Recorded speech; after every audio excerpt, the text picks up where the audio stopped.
Top trending study channel पर आपका स्वागत है।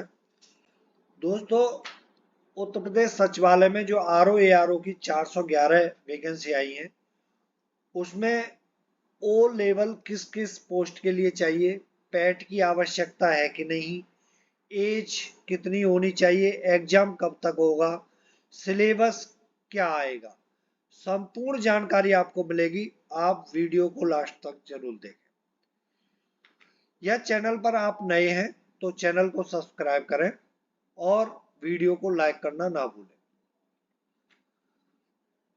एप्लीकेशन, इसकी एप्लीकेशन स्टार्ट हो गई है, 9 अक्टूबर से शुरू हो गई है और लास्ट डेट है 9 नवंबर तक।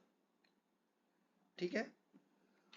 अच्छा, इसका जो प्री एग्जाम होता है, अच्छा पहले मैं आपको एक बात बता दूं, जो बच्चे UPPCS, UPSC इनकी भी तैयारी कर रहे हैं, वो भी इस एग्जाम को जरूर दें।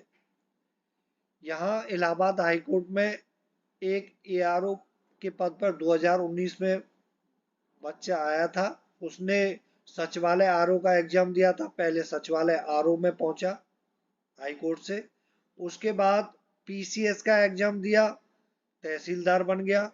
अभी रिसेंटली इसी साल उसने UPSC क्लियर किया है, वो भी IFS। इसलिए आपने 2 या 3 बार दिया है, UPSC एग्जाम क्लियर नहीं हो रहा है, हताश ना हो, इस एग्जाम को दें। पहले एक सीढ़ी चढ़े, उसके बाद सीढ़ी चढ़ते चले जाएं और आपको यहाँ पढ़ने के लिए बहुत अच्छा टाइम मिलेगा। ठीक है, आप यहाँ बेहतरीन तैयारी कर सकते हैं। अच्छा, प्री एग्जाम होगा इसका 200 नंबर का, जो क्वालिफाइंग नेचर का होगा। आपको क्वालिफाई करना, यदि आपने 200 में से 140 लेके आ गए तो आपका प्री क्लियर हो जाएगा। ठीक है ना, मैं 140 लेके चल रहा हूँ, 135 एबोव आपका क्लियर है ना। मेंस होगा 400 नंबर का। 400 नंबर में जब जितने मार्क्स अच्छे होंगे, ये मेरिट के लिए होंगे। 400 नंबर जितने आपके नंबर अच्छे होंगे, आप मेरिट में उतने ही ऊपर आएंगे। इंटरव्यू इसमें नहीं होता है, इंटरव्यू नहीं होता है। और इस एग्जाम के लिए आपको पैट की आवश्यकता नहीं है। आपने पैट दिया है, नहीं दिया, आप पैट में फेल हो गए, पास हो गए, उससे कोई मतलब नहीं। ठीक है, इतना समझ में आ गया होगा। इंटरव्यू इसमें नहीं होता है, फिर बता रहा हूं, इंटरव्यू नहीं होता है। ओके। RO में सैलरी आप पहुंच जाओगे, जॉब लग जाएगी आपकी, तो क्या होगी वो बताता हूँ। जो ARO वाला वो है, वो लेवल 7 होता है। ARO लेवल 7, उसमें बेसिक पे 44,900 से 1,42,400 तक रहती है। और RO का लेवल 8 है, लेवल 8 है, जिसमें बेसिक पे 47,600 से 1,51,100 तक होती है। जब आप ज्वाइन करोगे तो आपको पर मंथ सैलरी अप्रोक्स 70,000 के आसपास मिलेगी ARO को, और RO को लगभग 74-75 के आसपास सैलरी मिलेगी। किस विभाग में RO की कितनी वैकेंसी है और ARO की कितनी वैकेंसी है वो बताता हूँ। उत्तर प्रदेश सचिवालय समीक्षा अधिकारी, जो आप RO रिव्यू ऑफिसर बोलते हो, उसकी 322 वैकेंसी। उत्तर प्रदेश लोक सेवा आयोग समीक्षा अधिकारी की 9 वैकेंसी है। और उत्तर प्रदेश राजस्व परिषद में समीक्षा अधिकारी की 3 वैकेंसी है। उत्तर प्रदेश सचिवालय सहायक समीक्षा अधिकारी ARO की कितनी वैकेंसी है? 40 वैकेंसी है। उत्तर प्रदेश राजस्व परिषद सहायक समीक्षा अधिकारी की 23 वैकेंसी है। कितनी है? 23 वैकेंसी। और उत्तर प्रदेश लोक सेवा आयोग सहायक समीक्षा अधिकारी की 13 वैकेंसी है। उत्तर प्रदेश लोक सेवा आयोग सहायक समीक्षा अधिकारी लेखा, जो अकाउंट से है, उसकी मात्र 1 वैकेंसी। टोटल 411 वैकेंसी है। इतनी वैकेंसी आती नहीं है, इस बार ही आई है इतनी वैकेंसी, नहीं तो मैक्सिमम 200 250, लास्ट 250 वैकेंसी। और अब की बार ये जो वैकेंसी आएंगी ना, ये आएंगी अब इलेक्शन होंगे जब यूपी में, उससे पहले निकालेंगे, उससे पहले कोई वैकेंसी नहीं आने वाली है। पूरे मन लगाकर तैयारी करें और इसी में सिलेक्शन पाए। बहुत अच्छी जॉब है, यहाँ आपको पढ़ने के लिए समय भी मिलेगा, अपना आराम से सर्विस करो, अच्छी सैलरी है। ओके, इसमें ओ लेवल किस किस के लिए चाहिए? देखो, ओ लेवल, इसके लिए ओ लेवल की कोई आवश्यकता नहीं है, ठीक। आरओ के लिए ओ लेवल की कोई आवश्यकता नहीं है। ए आर ओ के लिए ये जो 3 है ना, इनके लिए ओ लेवल की आवश्यकता है। अच्छा, इसमें जो अकाउंट्स वाला है, इसमें भी ओ लेवल की कोई जरूरत नहीं है, ठीक है, क्लियर। ओके, अब सुनिए, इसमें जो देखो इसमें आर ओ हो, ए आर ओ हो, ग्रेजुएशन होना चाहिए, बी हो, बी एस सी हो, बी टेक हो, ग्रेजुएट हो, डिग्री होनी चाहिए आपके पास, ठीक है ना।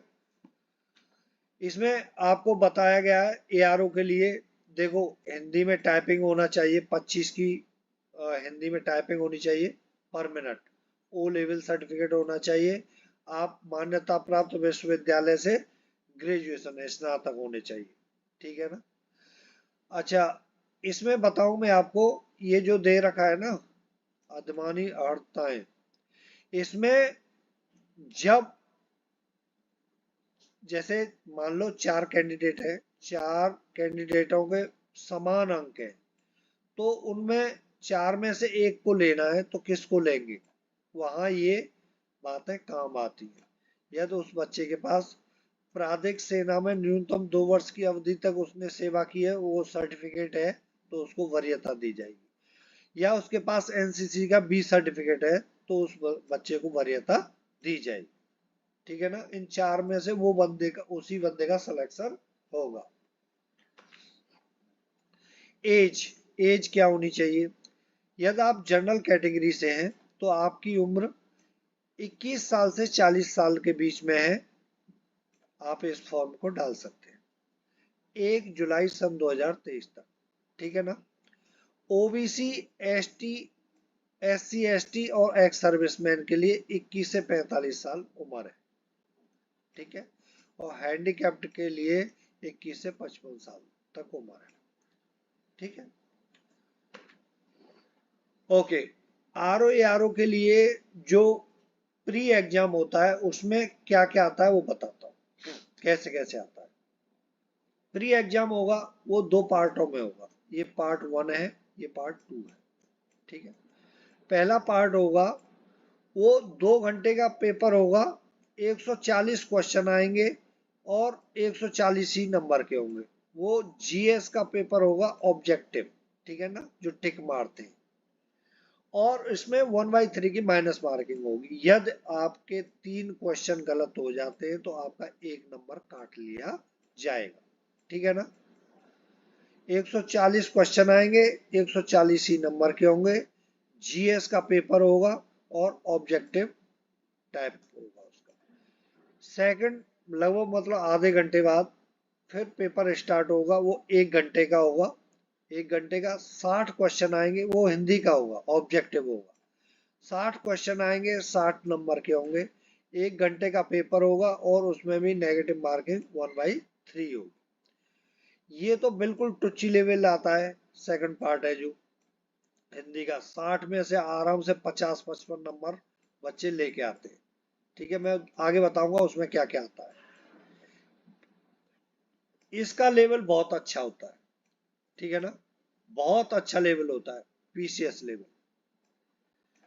यदि आप इसमें 140 में से 90 नंबर भी ले आते हो, तो आपका प्री क्वालिफाई हो जाएगा। यहां से 50, यहां से 90, 140 से ऊपर ही ऊपर निकल जाओगे, ठीक है। अच्छा, प्री में क्या क्या आता है, जो मैंने पहले 2 घंटे का पेपर बताया था जीएस का, जिसमें 140 क्वेश्चन आते हैं, वो 2 घंटे का। उसमें क्या क्या आता है? सामान्य विज्ञान आएगी, इतिहास आएगा, राष्ट्रीय आंदोलन, भारतीय राजतंत्र, अर्थव्यवस्था एवं संस्कृति, भारतीय कृषि, वाणिज्य एवं व्यापार, जनसंख्या, पर्यावरण एवं नगरीकरण, भूगोल, भारत का भूगोल, विश्व का भूगोल, प्राकृतिक संसाधन, अनु अधुनातन राष्ट्रीय तथा अंतरराष्ट्रीय महत्वपूर्ण घटनाक्रम, सामान्य बौद्धिक क्षमता। देखो, इसमें सामान्य बौद्धिक क्षमता में क्या करते हैं? रीजनिंग टाइप 5 या 10 क्वेश्चन पूछ लेते हैं, ठीक है ना, रीजनिंग टाइप। तो इसमें वो है उत्तर प्रदेश की शिक्षा, संस्कृति, कृषि, उद्योग, परिवार एवं रहन सहन और सामाजिक प्रथाओं के संबंध में विशिष्ट जानकारी।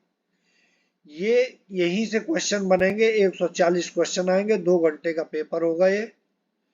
फिर सेकंड पार्ट इसी का प्री का होता है 1 घंटे का, जिसमें हिंदी देखो कितनी टुच्चू लेवल है, आराम से निकल जाएगा आपका।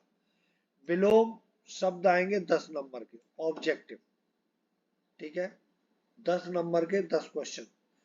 वाक्य एवं वर्तनी शुद्धि 10 क्वेश्चन होंगे 10 नंबर के। अनेक शब्दों का एक शब्द 10 क्वेश्चन होंगे 10 नंबर के। तत्सम एवं तद्भव 10 क्वेश्चन 10 नंबर के। विशेष्य और विशेषण 10 क्वेश्चन 10 नंबर के। पर्यायवाची शब्द 10 क्वेश्चन 10 नंबर के। टोटल 60 नंबर का 60 क्वेश्चन होगा, ठीक है। 1 घंटे का समय होगा। प्री आपका यहाँ पे खत्म हो जाता है, आपके 140 से ऊपर नंबर आ गए और आप प्री क्वालिफाई हो गए। अब होगा मेंस। मेंस में क्या होता है वो अभी बताऊंगा आपको, ठीक है। यहाँ तक समझ में आ गया होगा, कोई दिक्कत नहीं है ना। मैंने आपको बता ही दिया, पैट की इसमें कोई आवश्यकता नहीं है। आरओ के लिए ओ लेवल की कोई आवश्यकता नहीं है, आप ग्रेजुएशन होने चाहिए। ओके, मुख्य परीक्षा होगी, मेंस जो होगा वो 3 पेपर होंगे मेंस के। कितने? पेपर 1, 2, 3, तीनों को बताऊंगा। पेपर 1 में क्या आएगा? ऑब्जेक्टिव क्वेश्चन पेपर आएगा, 120 क्वेश्चन होंगे, जीएस का ही होगा वो। सामान्य अध्ययन का 120 क्वेश्चन होंगे, 120 नंबर के, और कितना? 2 घंटे का होगा। पेपर 1 खत्म हो गया, मेंस का पेपर 1 खत्म। पेपर 2 को 2 भागों में बांटा गया है, खंड 1 और खंड 2। तो ये सब्जेक्टिव होगा, ठीक है। 2.5 घंटे का खंड 1 होगा, 2.5 घंटे का। उसमें क्या क्या होगा? दिए हुए गद्यांश का शीर्षक, सारांश एवं 3 रेखांकित अंशों की व्याख्या।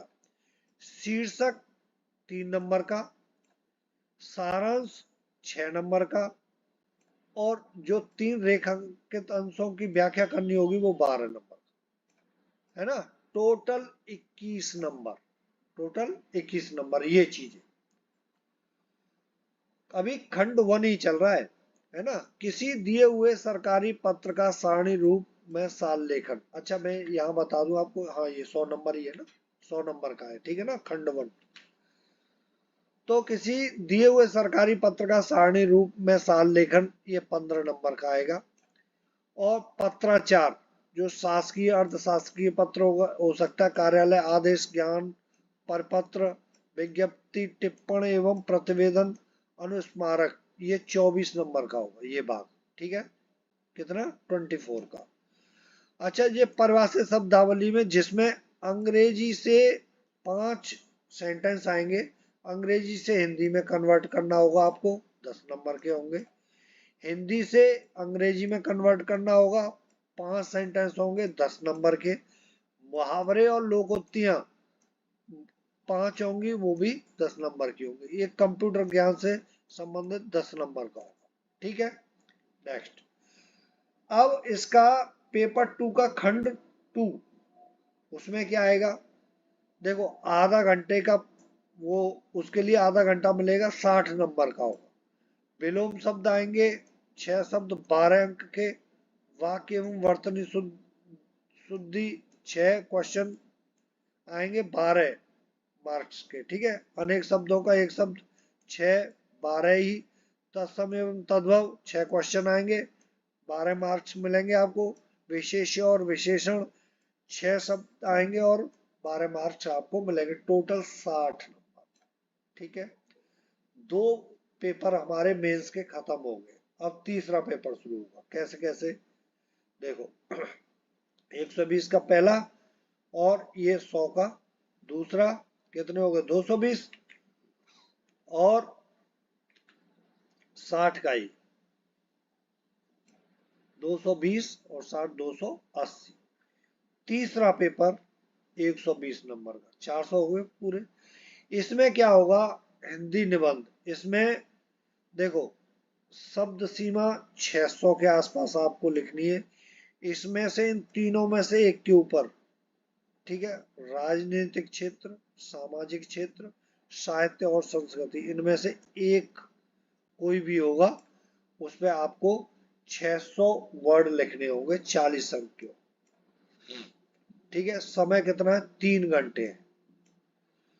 और ऐसे ही इसमें भी शब्द सीमा 600 है। विज्ञान, पर्यावरण और प्रौद्योगिकी, आर्थिक क्षेत्र और कृषि एवं व्यापार, इस पर भी 600 आपको वर्ड लिखने हैं, वो भी 40 अंक के। एक, इसमें से एक होना है, एक, ये 3 होंगे, उसमें से एक पर लिखना है। ठीक है, इसमें से भी एक पर लिखना है। ऐसे ही यहाँ ये 3 है, इसमें से भी एक पर लिखना है, और शब्द सीमा 600 है, और वो भी 40 अंक का होगा। टोटल 120, 160, 120, 400 नंबर हो गया। ठीक है, मेंस क्लियर हो गया आपका। मेंस क्लियर होके आप जॉब पा गए। आपको बता दूं बच्चों, इसका एग्जाम प्री एग्जाम जनवरी फरवरी में जाकर के होगा। ठीक है, जनवरी फरवरी में जाकर के इसका प्री एग्जाम होगा। Thank you for watching this video. नमस्कार। कोई क्वेरी होती है, आप अपनी क्वेरी लिख सकते हैं, ठीक है ना, कमेंट्स बॉक्स में। कुछ भी हो आप बेधड़क पूछना, उसका जवाब पक्का मिलेगा।